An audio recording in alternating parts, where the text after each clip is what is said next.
Update: I slept with another woman while me and my wife were separated. She also just sat there. Then she did something totally unexpected and apologized. I said no, it's okay, I deserved it.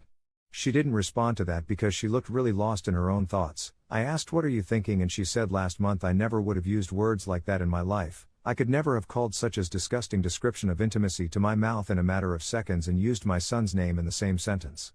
I'm filled with so much hatred and so much rage and sorrow and pain. There is nothing good inside me. I've never been like this in my life. I hate God for putting me in this mess. I hate you for forsaking me. I hate myself because I feel so pathetic. My warmth and my innocence were taken advantage of, and now I am bitter and twisted, and I feel like I am losing myself. Most of all, I feel so pathetic because I know I did nothing to deserve this. I think I was crying at this point, and I grabbed her hand, kissed it, but she pulled it away. She continued focusing her venting session on me. She said, we live in a community where everybody is moral because they fear God and they are religious. There are people we know that are not compatible in the slightest, and they are married, all they do is fight, and they have an awful, loveless marriage, and they still manage not to cheat. I had a love marriage with a non-religious man, and what did that get me? As soon as the love was gone and stuff got hard, you betrayed me, because you have no fear of God, no fear of consequences except for breaking my heart, which clearly didn't trouble you a lot.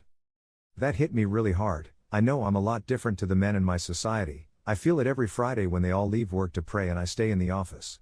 I fast in Ramadan, but that's more culturally, and I have no problem breaking it if I feel tempted by some kind of food.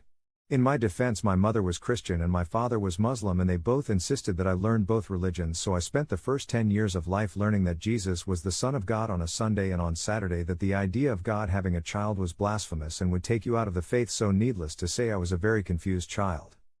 My wife has never shown any desire to be more religious as a couple, even though she is definitely more religious than me, and she has raised the kids with some semblance of faith.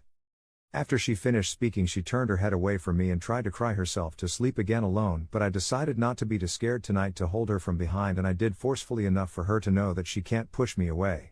She tried to, but I didn't let go, and after a while she settled against me, and I spent most of the night telling her how much I loved her in her ear until she fell asleep.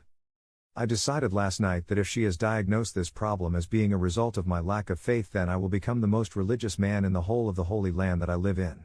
I will pray 5 times a day. I will fast this entire month. I will pray Friday prayer. I strive for this not just to be on outer practice of faith, but to actually develop a relationship with God conceptually if I can, on top of the work I am currently doing. Found a therapist finally. I will literally do whatever it takes. Ramadan is meant to unite the hearts and minds of people, so I am taking this as an opportunity. Apologies to everyone who isn't religious. I don't mean to offend. Also, any wayward partners have any advice as to what they did during this very painful time for your betrayed partner to ease the pain?